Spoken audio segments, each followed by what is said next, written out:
and how hopefully it'll extend on. So we're going to start. We have a set list of questions, and we have our panelists here. We have Dr. Hom, Dr. Graham. We have, let's see, Dr. Manian, Dr. Opperman, and Dr. West, who are going to be speaking to us because they're experts in all of this. So we're excited to see what we can learn today. So we're going to go ahead and start off. Our first question is, when we talk about reproductive rights, we often use the language of choice. Who gets to have reproductive choice in this country, and how do a person's different identities, being race, class, gender, etc., impact their rights and access to reproductive services? So I can go ahead and start with Dr. Graham. Is that okay? Can I start with you? Sure, that's fine. Absolutely. So I think kind of before we get into talking about choice and who has choice and that, I think it's also really important for us to talk about what is it that we mean when we're talking about reproductive justice and reproductive rights. And those are two terms that we can kind of use interchangeably, both reproductive justice, reproductive rights. I think often when we hear either of those terms, kind of immediately we think of abortion and abortion rights and choice, right? But there is a whole lot more within kind of the umbrella of reproductive rights, if you will, than just abortion. There's things like access to quality health care, access to birth control and family planning options like beyond abortion. So do folks have access to birth control? Do they have access to a doctor? Do they have access to, we're talking about maternal health. And so obstetrics, gynecology, are there doctors that provide, those services in a community? We think about child and infant mortality. So do people have the ability to care for a child once it's born? And even growing up beyond that, right? Do people have access to quality childcare for that child, right? So not just a child born, but how do we care for that child and make sure that parents have the ability to have access to care for the entire lifespan of that child, right? Because reproduction and reproductive rights don't just center on pregnancy and pregnant women and what a pregnant woman does or does not do with her body in that pregnancy, but how is that family able to care for that child throughout its lifespan? So there's a whole lot more to reproductive rights than just kind of those things. So that's some of those things. And then like the policies and the practices that go into all of that and frame that and allow people to either have choice or not have choice. So that a little bit to like kind of frame it. I also want to open it up for other people to jump in at any time that they want to. Because who gets choice, I think, absolutely is impacted by what identities people hold and their proximity to various privileges that they hold, and that impacts, like, if you live in a rural community where there's not a gynecologist or obstetrician, then we would probably see, when we look at the data, that things like maternal health and maternal mortality rates are going to be very different than they are in perhaps in more urban area where there are lots of doctors and lots of gynecologists and obstetricians for folks to choose from. And so those are some of the kind of differences that impact choice.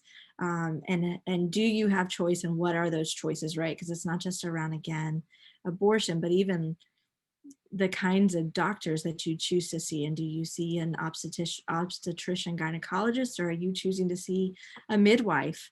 Do you have access to doulas in your community? Like, there are so many things that go into that, that I think it's important to kind of expand that notion of reproductive justice. I'll toss it to somebody else. Dr. Hom, would you like to talk about it? Well, I think that Dr. Graham has given such a fantastic answer and touched on so many of the things that I wanted to mention. I think that we absolutely need to frame this, one, in terms of class and in terms of economic coercion. The truth is, if we look at the reasons that women and pregnant people choose abortion, oftentimes we see economic motivations. And I think if we're really pro-choice, we should want people to have a real choice and not be coerced into making these decisions because they don't have stable housing, because they're going to lose their job if they have to take time off to give birth or something like that. So I think we absolutely have to focus on class here, and as Dr. Graham says, on geography. The vast majority of counties in Georgia have no access to abortion. You have to travel, and if you don't have a car, or you don't have childcare, or you don't have the ability to take time off of work, that makes it very difficult to access abortion. But it's also the case that a huge number of counties in Georgia don't have a single OB-GYN, don't have a single obstetrician, gynecologist, or pediatrician. Right? So this is really a double bind, right? There are a lot of folks out there who don't have the means to stay healthy during a pregnancy, don't have the means to raise a healthy child, don't have the economic wherewithal to maintain a stable life for their children, and also don't have access to birth control and don't have access to abortion.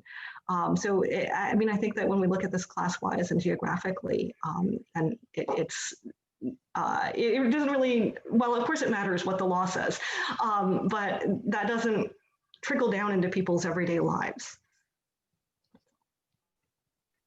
Thank you. Who else? Dr. Manian, are you okay to speak about this? Sure, and I will talk about mainly the context of India. I think US is covered wonderfully here. So in the case of India, abortion is not politically or religiously a controversial issue. So it's been legal since 1971, and the laws on the books are pretty progressive in the sense that a woman can get an abortion up to now. In fact, this just changed about a month or two ago, up to 24 weeks. It went up from 20 weeks. And so it's in fact better than other countries like France and Germany and so on. However, the question is about how accessible is it? And this, again, when it comes to class, caste, this becomes an issue. So for instance, a friend of mine who was in medical school at the time I was in college told me about this, and I don't think things have changed a whole lot. Because she was in medical school, they were there to watch a doctor perform an abortion, and this was at a government hospital. And a government hospital is then a hospital where those who don't have a lot of financial resources would go. And the doctor who is performing this continued to smoke as he was performing the abortion. And the woman, so he was using local anesthetic, and she was in pain. And so when she moaned and shouted, he said in Bengali, he said, "Well, when you were doing it, you had a lot of fun, didn't you? Now you have to bear the pain." And this is not, his issue is not about abortion. It's not that he thinks abortion is something bad, but it's more about a woman having sex, and it's all about controlling the woman's sexuality, which ultimately anyone being anti-abortion is trying to do that. But this is without any sort of sense of, this is not about religion or anything like that. They're not hiding behind that. It's just, we don't want a woman to have sex. So that's one aspect of it. So abortion is available to women, but if you are from an upper class, caste, and so on, there are no barriers. But if you are poor, if you are of a Dalit caste, if you lack education, especially English language education, that could hurt what you can access. And when we think about abortion rights, we think of it as something that's feminist in nature, that promotes women, right?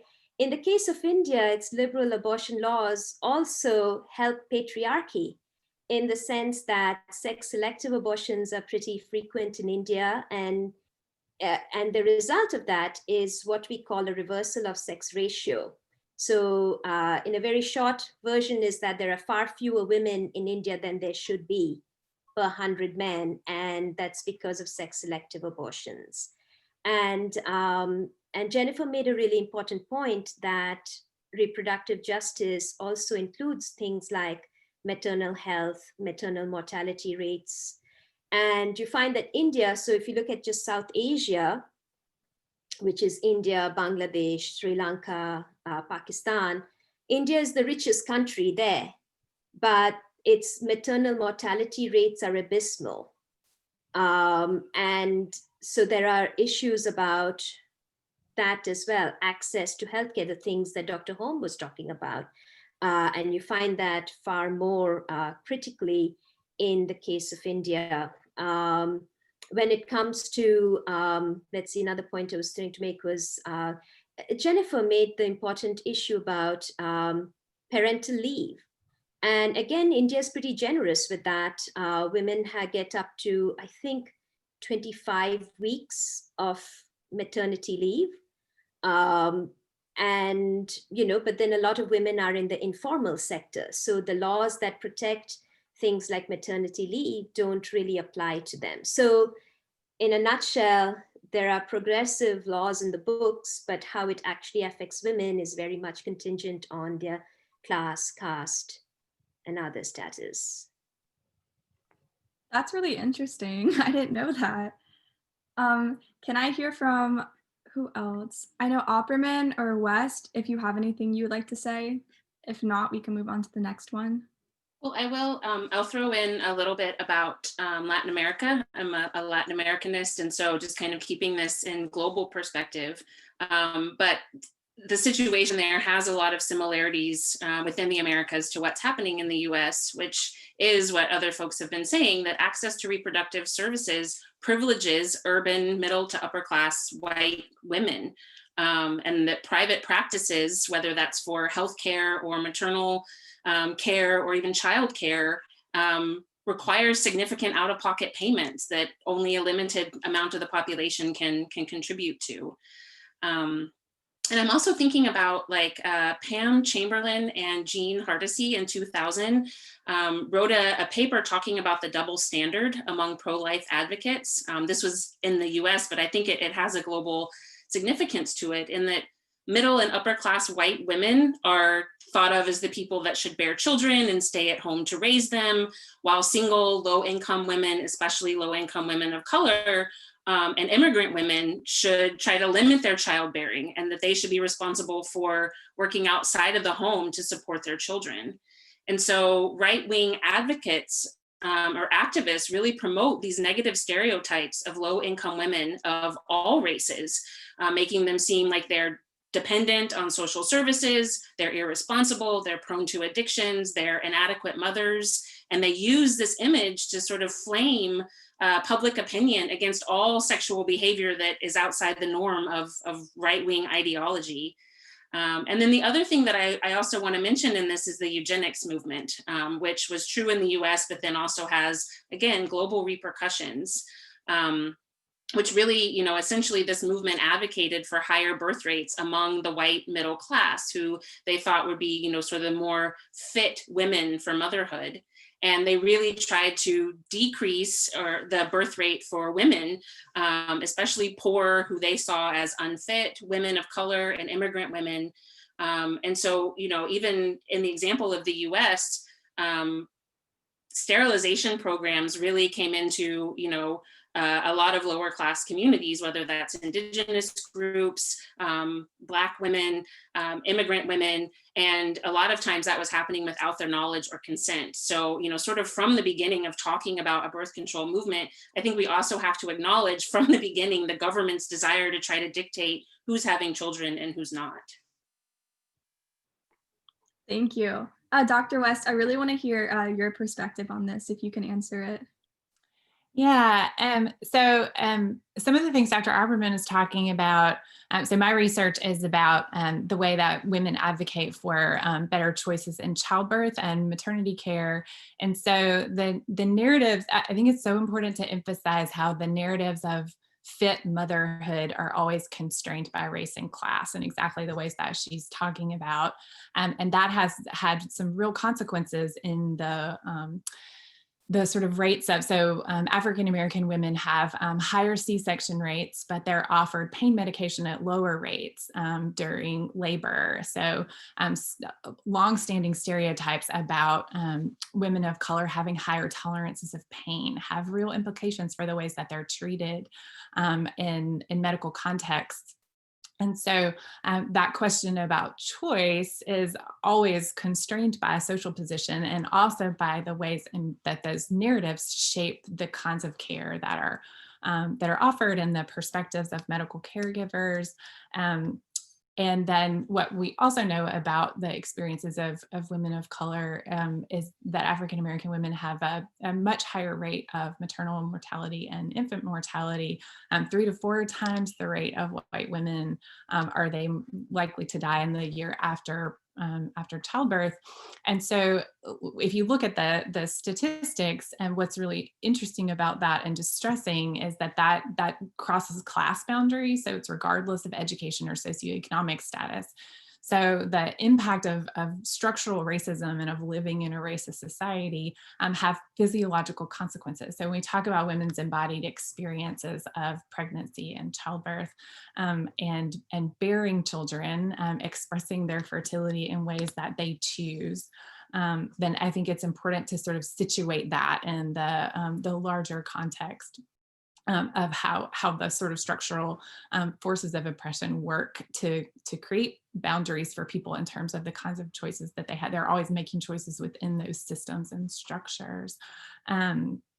Yeah, so that, I mean, we know that the narratives of motherhood have always been racialized. And so you see that in the disparity between, for instance, during slavery, Black women's reproductive capabilities were exploited and they were encouraged to have multiple children to benefit enslavers. And then after slavery ended, especially during the development of contraceptives, often dangerous contraceptives that were still experimental, were heavily promoted in lower income communities of color. So, thinking about what the sort of health justice framework entails, I think includes thinking about the ways that those choices are made by different women in according to social position and in different contexts. Okay, thank you. That was great. Okay, moving on to the next one. I'm just going to change it where anyone can answer because I think it makes it easier for everyone. But my next question is, some people may assume that reproductive justice is solely a woman's issue. What do you feel is the role of men and gender non-binary people in reproductive justice? How do people of any gender benefit from reproductive justice? So anyone can answer.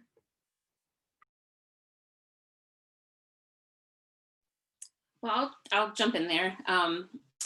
This question made me think a lot about Loretta Ross and Sister Song, and sort of talking about her definition of reproductive justice. And, she really, and the organization, helped to make the argument that every woman and individual, as part of reproductive justice, gets to decide when and if they will have a baby, if they will not have a baby.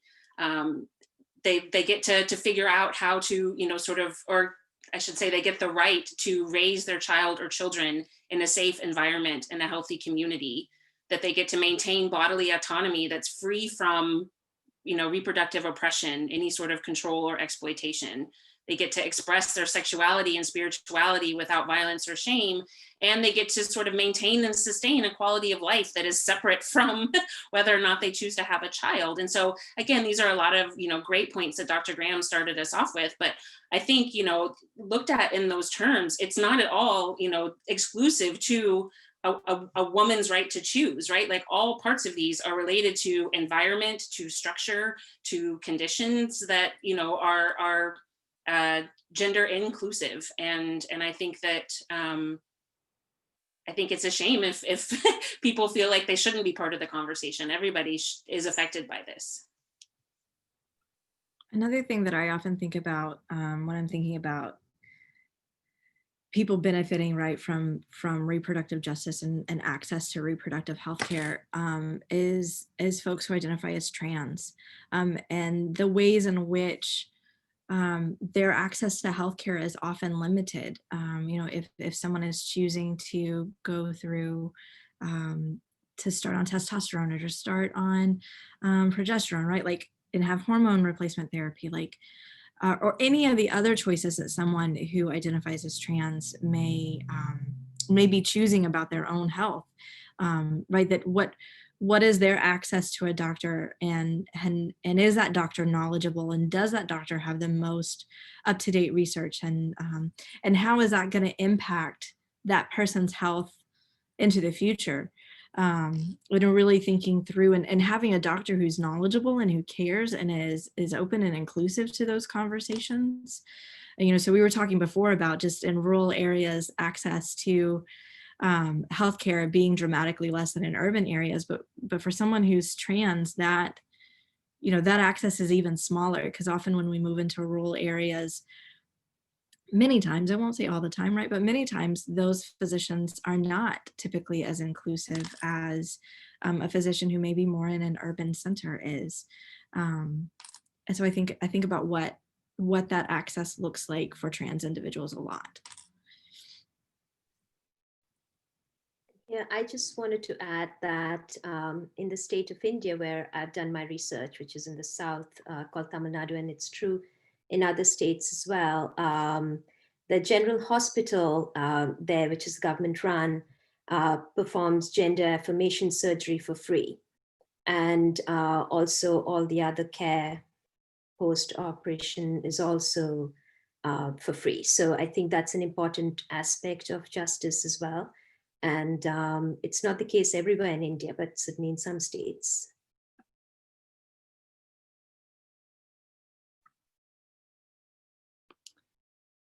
I'll just add that, so I think the question about, like, is reproductive justice a men's issue?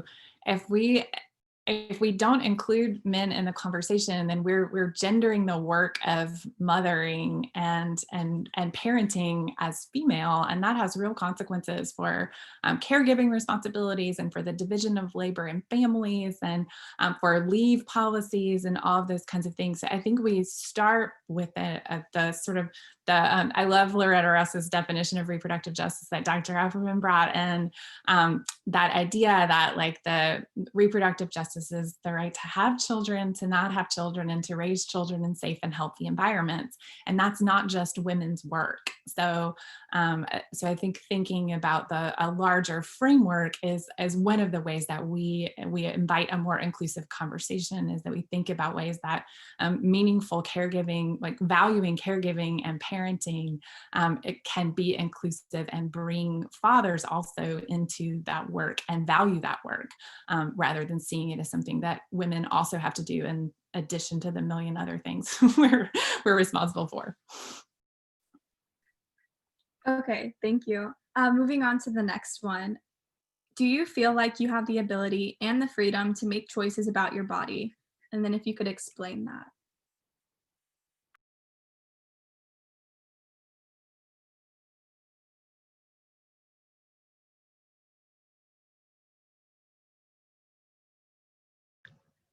I guess I'll get started here. I think that's a really interesting question, and on the one hand, I absolutely locate myself as one of those more privileged people who, probably would find some way to access various kinds of reproductive choice, sort of regardless of the legal situation.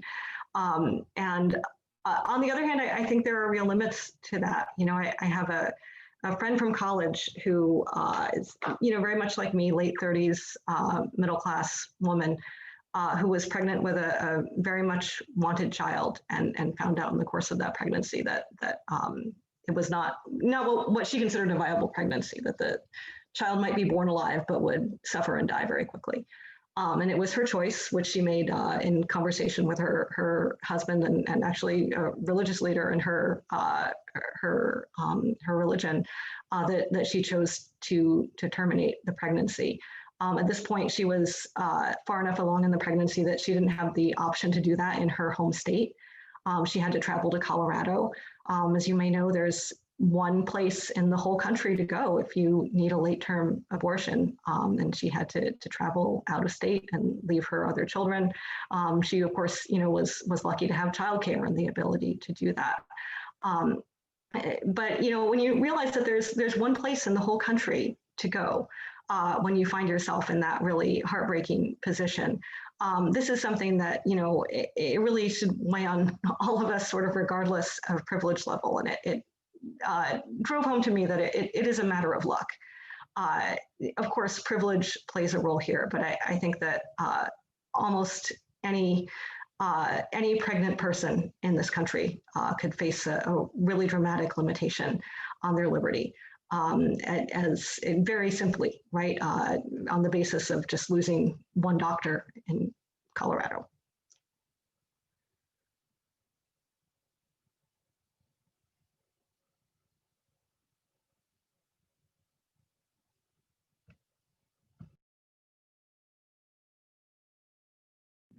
I'm actually not a speaker, but I'm part of the group that's giving this event. And I know that, like, for me, like, when you turn 18, you're allowed to go to the doctor by yourself. And like, if you were to go, obviously I don't understand what's on my insurance, but like, say that I go to my doctor and I talk to her about birth control. I can only do so much, like, unless I want to pay out of pocket, or if like this brand is covered by, like my insurance, or if this type of birth control is covered by my insurance, or any like procedure, if I needed it done to be covered by my insurance, I can only do so much, because like as an 18, 19-year-old, 20, as most of the kids in my grade are, can only do so much because we can't pay out of pocket. Like, we don't have actual jobs. So just saying from like that point of view, from like a younger adolescent point of view, you can say that you can really only do so much that like your insurance or your parents' socioeconomic status can cover, not as much as like if you needed something, like you can't really make that decision on your own. So I think that's really interesting. No, absolutely. So I got pregnant with my first child when I was in graduate school, and was not, I had health insurance, right, but was what we often call underinsured. So the health insurance that I had through the university that I attended was not health insurance that included maternity care. So it did not include any prenatal visits. It did not include labor and delivery, any of that. So I actually had to get on Medicaid during that time to have my pregnancy covered so I could receive prenatal care. And I definitely remember at that time feeling like I didn't have as much choice, right? There's a limited number of doctors in the area that I was in that took Medicaid. There were certain times where I felt as if I was treated a different way. Like, I had been to OBGYNs in the past. There were certain times at which I felt I was treated differently because I was a Medicaid patient and not a private insurance patient. So, I remember those sorts of experiences very vividly. And so I absolutely hear that experience of being younger and knowing, like, can I even access birth control right now, right? Or is it gonna have to be something that my parents see, and is that gonna, are they gonna get that EOB back at home and be like, what are you doing? To me, that's one of the reasons that services like Feminist Women's Health Center in Atlanta and Planned Parenthood are so very important, because they provide services, right, on sliding fee scale. So if people don't want mom and dad to know that they're accessing birth control, or for whatever reason, right, or they're underinsured and don't have the funds to pay for out-of-pocket things, that there are places that will provide that level of service to students. And even like our public health department here in Baldwin County provides some of those services free of charge to college students. But those are things that aren't often known, and they certainly aren't talked about broadly for folks.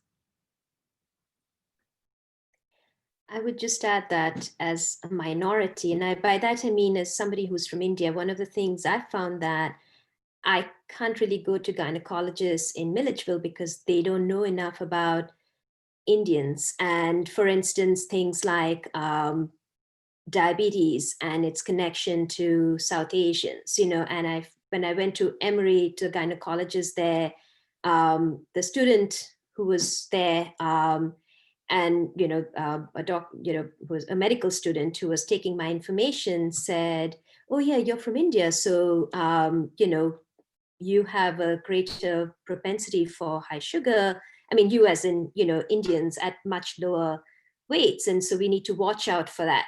And I thought, this is such a relief, because nobody's ever thought about me as me.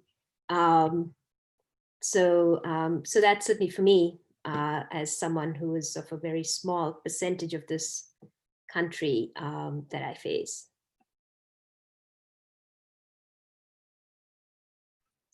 Okay, I can move on to the next question. Thank you, Dr. Manian. The next question is, do we see, I know we already kind of touched on this, so you guys did, but do you see a direct tie in terms of economic freedom and reproductive freedom? Are there ties we can look at between states or even countries to see the disparity in women's financial independence and their reproductive independence?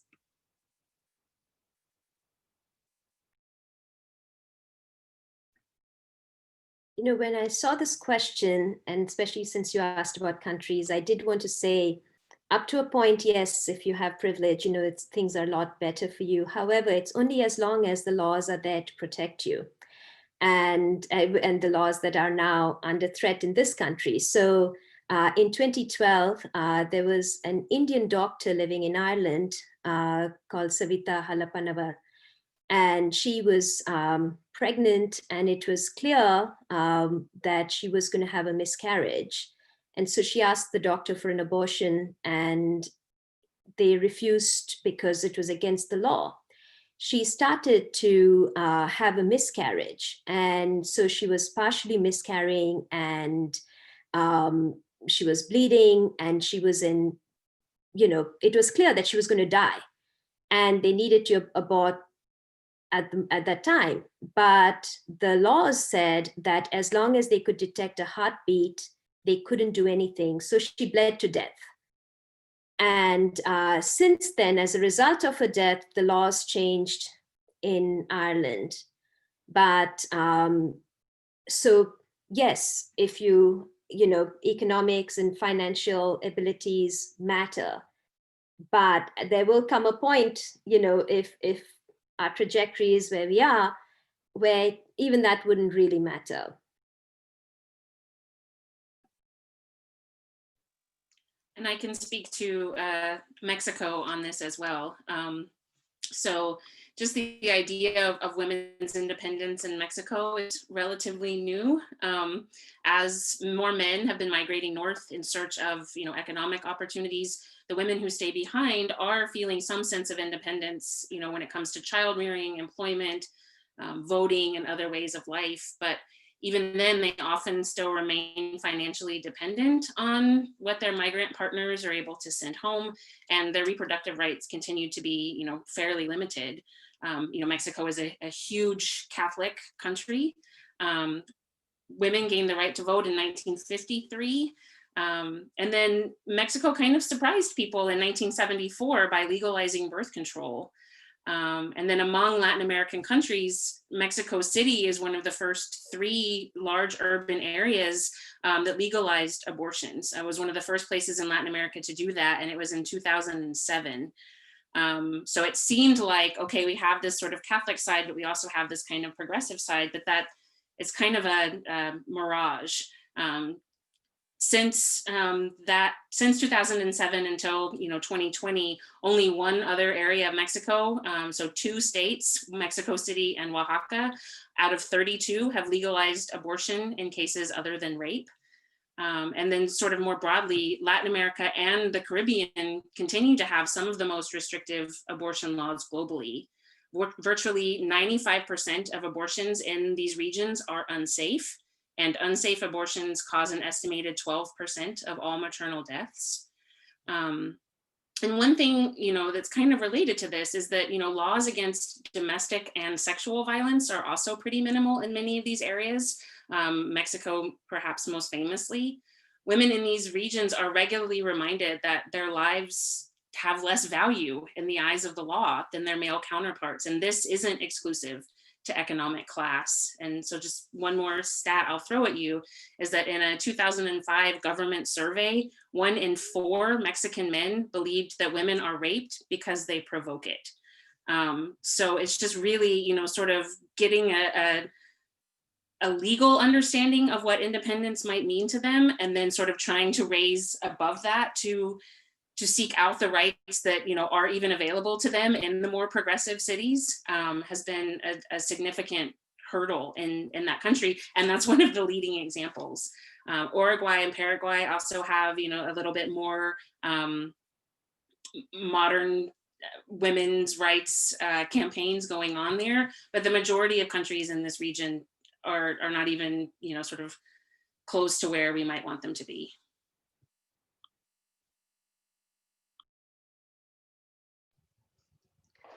Okay, we can move. Oh, go ahead, Dr. Okay, well, I'll try to say this quickly. I will speak from sort of a perspective in Canada and Scandinavia, where I've lived and spent some time, and Northern Europe. One of the things we can see about those countries together is that they tend to be much more generous in terms of parental leave, in terms of funding for childcare, subsidies for childcare, and sometimes in terms of direct payments to parents to help them support their children. And of course, that's true across other developed countries other than the United States. Of course, these countries tend to be more generous in terms of a social safety net in general. But these are also countries that tend to be quite concerned about their birth rate. These are generally countries where the birth rate has fallen below replacement, and this causes all kinds of anxiety. It turns out that when women have access to all kinds of options for the kinds of lives they're going to live, and also have access to birth control and abortion and sort of general reproductive autonomy, people become very thoughtful and reflective and cautious about the kind of world they want to bring children into, and about whether they want to do that and how many. And this produces a kind of political pressure. You know, it's a kind of leverage that, you know, if you really have all these choices and you're thinking about what kind of world do I want to bring my kids into? Well, you want to bring them into a world where they'll have decent childcare, where they'll get a decent start in life, where they're going to have access to healthcare, where you're going to be able to stay home for a while and breastfeed them and recover from your pregnancy. This is not really leverage that exists in the United States because half of American pregnancies are unplanned. And unfortunately, that means that half of the people who become pregnant in the United States really don't have that. Well, I suppose if they choose to abort, they might have that choice, but they don't really have an ability to choose the kind of world they want to bring their kids into. And politically, this is something that I think reduces the economic rights and the kind of safety net rights that parents, I think, should be asking for and would be asking for if they had the ability. Thank you. Sorry for interrupting you. I didn't know you were going to speak. Okay, the next one, since we've talked a lot about just reproductive justice in general, how do you think we individually can help women retain their reproductive freedom in this country? And we can extend that to even across the globe.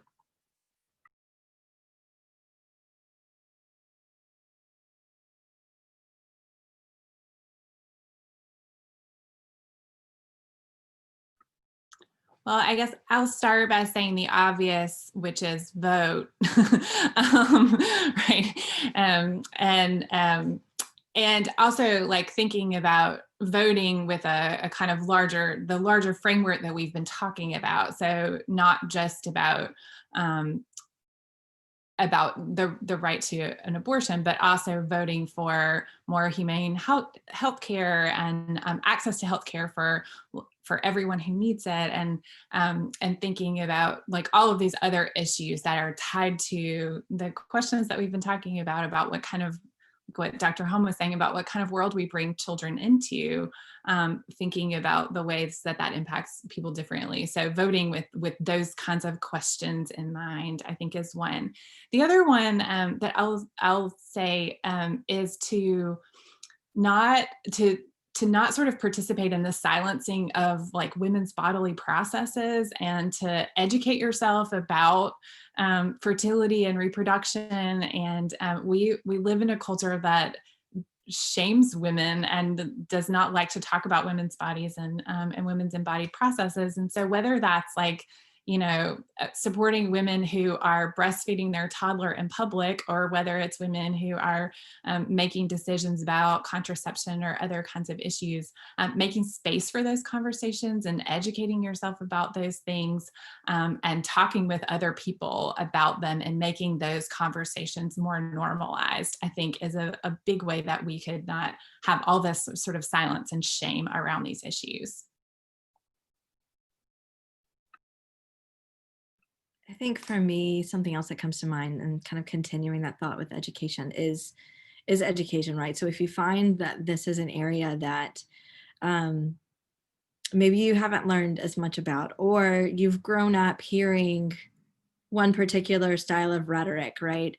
And this is new, like this broadening of reproductive justice, reproductive rights is a new thought. Lean into that, learn more about it, do some research. I would be happy to talk to someone. I'm sure any of today's panelists, like that, we would all be happy to talk with somebody about kind of where to learn more, where to dig in, because there's lots of places and there's lots of ways to learn more about it. I think often issues of reproductive justice and reproductive rights are ones that folks try to polarize, when really it is not. Like, it does not have to be, and it should not be this polarizing kind of issue. That when we're talking about, I mean, Dr. Halm's question of what kind of world do we want to bring children into, and what kind of world do we want to raise a family in, like those, or do we want to raise children, right? Do we want to have children? Those are really core foundational questions to just like our liberty as human beings. And it's a really important thing for everyone to be able to engage with those questions and have access to the things that are going to enable them to make choices that are best for their lives. I think groups in the US fighting for reproductive rights can also and should also learn from other countries. So for instance, the US has not ratified the CEDAW, which is the Convention for the Elimination of Discrimination Against Women. And for instance, one person that I interviewed, this amazing woman called Kausalya, who runs an organization called Positive Women Network.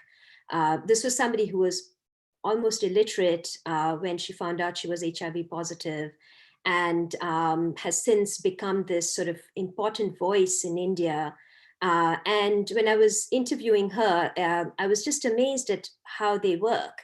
So they take the fact that India has signed on to things like CEDAW or the Millennium Development Goals, and then they take specific parts of it that apply to women. So for instance, access to regular doctors for HIV positive women who are pregnant, so specific things like that. They take the part of CEDAW, and then they take the Indian government to the Supreme Court saying, you've signed this, but you are failing in it. And by doing that, they've actually been able to get an amazing amount of access to HIV positive women. And she started off in this one state, but they're doing this all over India, and it's very impressive. And I think there's a lot that we could learn from other countries. And so the fact that we hardly ever talk about CEDAW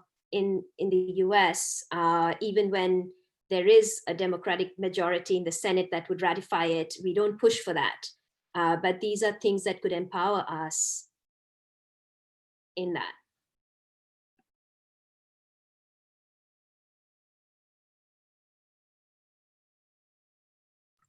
Okay, I'll ask a final question and then we'll open it up to anyone else who wants to ask questions.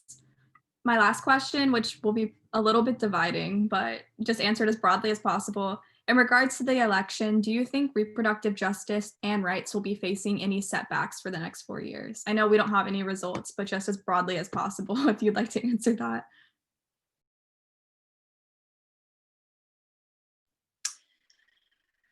I heard Ilhan Omar, Representative Ilhan Omar from Minnesota, give a talk this week, and she was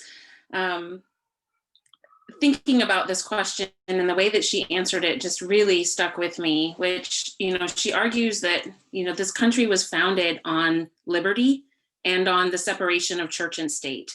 And that as long as lawmakers uphold that, there shouldn't be any setbacks that are coming.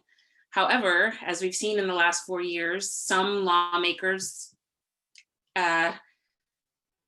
do not uphold the constitutional framework that they're claiming to represent. Instead, their own opinions regularly make their way into legal decisions. And I do think that that's something to be not only mindful of, but afraid of. So on paper, it should be a pretty straightforward answer, but I don't even know who's reading that paper anymore. Yeah.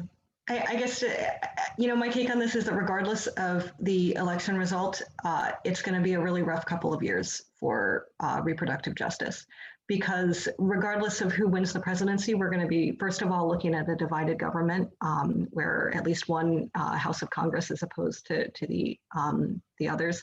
And that means there's not going to be any legislation to either protect reproductive rights or the alternative. And there's already a majority of people on the Supreme Court who I think put reproductive justice into question. So we should expect to see a series of cases being pushed up to the Supreme Court over the next couple of years, basically of attempts to test this new court and to see how far they'll go against Roe v. Wade. And I think we should expect to see some very, I don't exactly know what to expect of them, but I expect to see limitations on reproductive rights over those next couple of years, at least as long as there is a divided government. There's just no possibility of a legislative solution in terms of protecting reproductive rights. I would just say, I think Sabrina is being very optimistic when she says the next couple of years, because I think we are looking at a generational change in the Supreme Court. And so that's really frightening, but there is something you can do. It could very well be that 2 Senate seats may go to a runoff from Georgia, and we could all work really, really hard to try to get 2 Democrats up there. So we don't need to give up just yet. Early voting starts December 14th.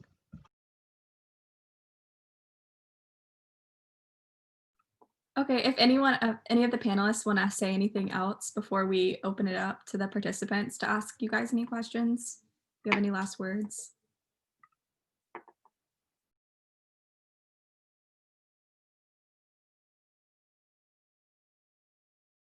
Okay, if anyone wants to put any questions in the chat to ask our panelists.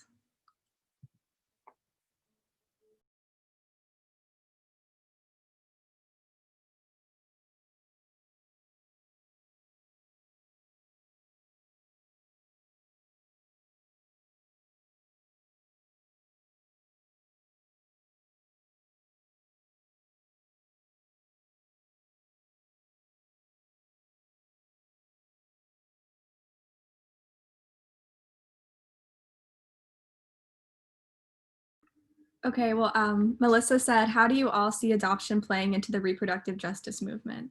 So does anyone want to answer that? I think that's a great question. And I think that really gets at some of the issues around class and race that we've talked about too, and who has access to adoption. Adoption is not inexpensive. It is a very, very expensive process. Another thing that this makes me think of that we didn't bring up, right, but is fertility treatments and access to infertility care, right? So like if you're wanting to have children but are having trouble conceiving, what is your access to infertility treatment? So I think both of those kind of, I think there's a lot of race class issues that play into adoption and how that is lived out. There's a whole lot we could go into with that. The pro-life movement and things.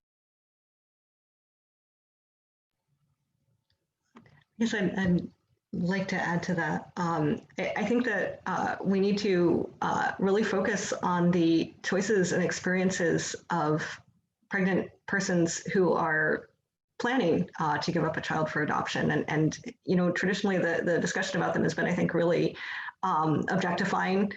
And you know, this idea that here's a person who does not want to be pregnant and just sort of has to endure it, and then gives away a child as a kind of unwanted accessory or something like that. When in fact we know that traditionally that there's actually been a lot of suffering and conflict on the part of birth mothers, particularly those who weren't able to keep any kind of connection in the life of their child.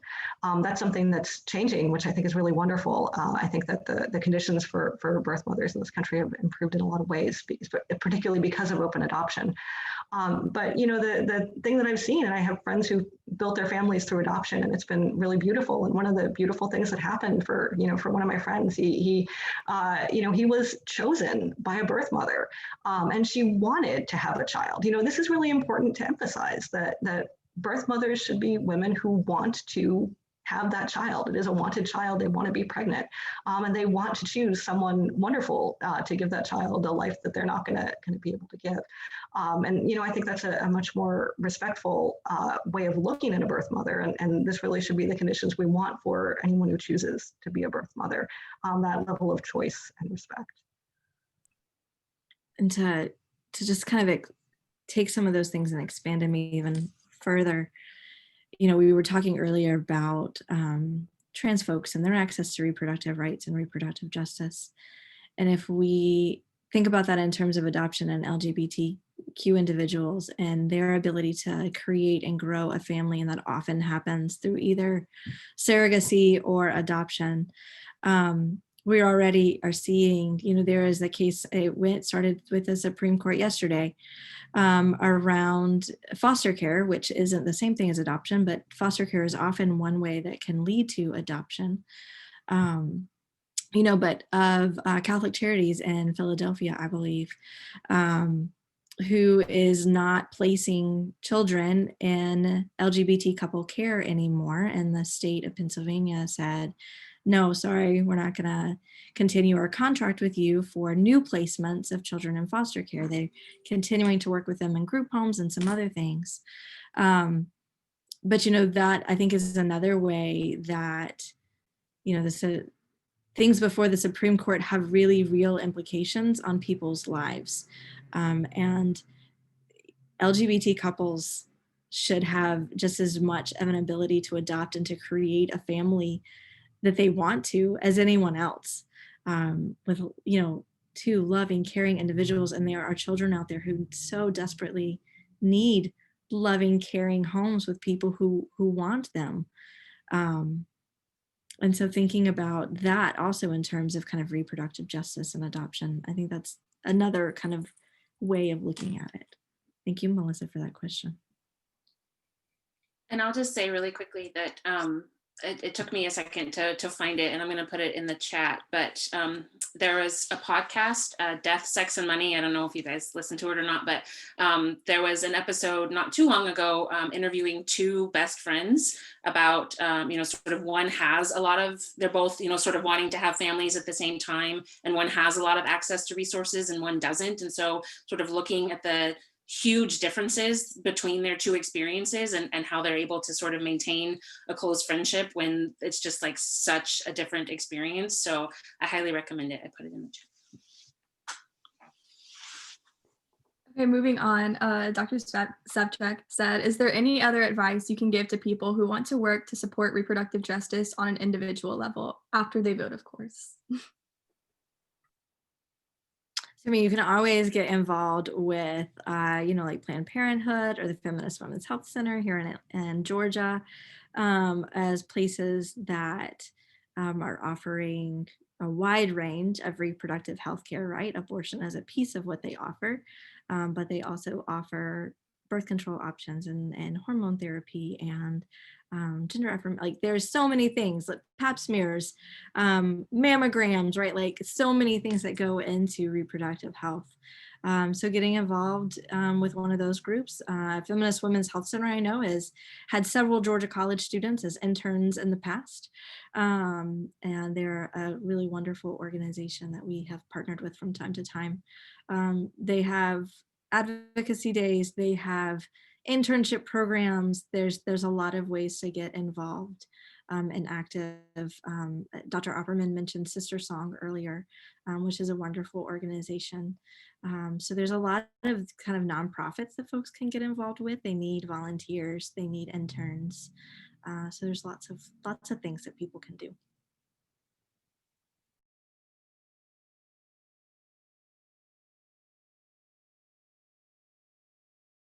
Okay, and Emma wants to know, if they take Roe v. Wade back to the Supreme Court, could there be potentially a limit on birth control that we have access to?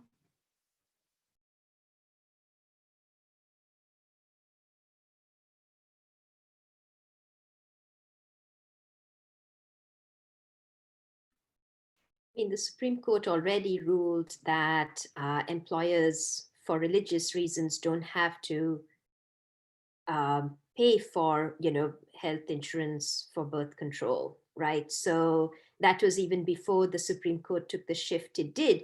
It may not be related to Roe versus Wade getting to the Supreme Court, but that could be other challenges and other avenues. Yeah, I'd also add that there are arguments out there that any practice which involves in a fertilized egg not implanting should be considered abortion. And that includes many forms of birth control. Any form of birth control which prevents implantation as opposed to fertilization would be affected by these kinds of arguments. Many kinds of assisted reproductive technology would also be affected, for example, IVF and the technologies that people who are struggling with fertility use to expand their families. So, I think it's really hard to predict how these things would be impacted, but there are folks out there who want to make the argument. And, if the argument is that life begins when a sperm meets an egg, that is absolutely going to affect birth control as well as IVF and assisted reproductive technology. And from a global perspective, I mean, just knowing that in countries like Bolivia and Nicaragua, a miscarriage for whatever reason is seen as an abortion, and the woman is to a health facility, provoked it herself instead of it being a scientific thing that happened with your body. Knowing that those are recent global laws. And the conservative turn that Latin America is taking, I think, is something that we should be paying attention to as our government stays pretty conservative.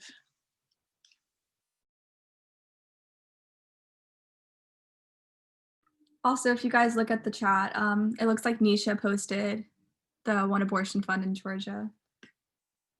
So that's also a great way to help out. Does anyone have any more questions or responses? They want to respond to anything? Dr. Manian, do you want to speak? I just wanted to say one thing, that the US has stopped funding the UNDP because they use the funds for providing abortion facilities in other countries, in addition to other contraception and so on, which is hugely damaging to women in other countries. So as you talk about advocacy and so on, this is something to keep your eye on and to advocate for changes to that.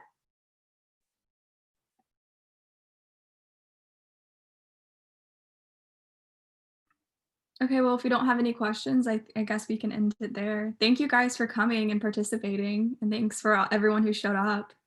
Yes, thank you so much. Thank you. It was educational for everyone.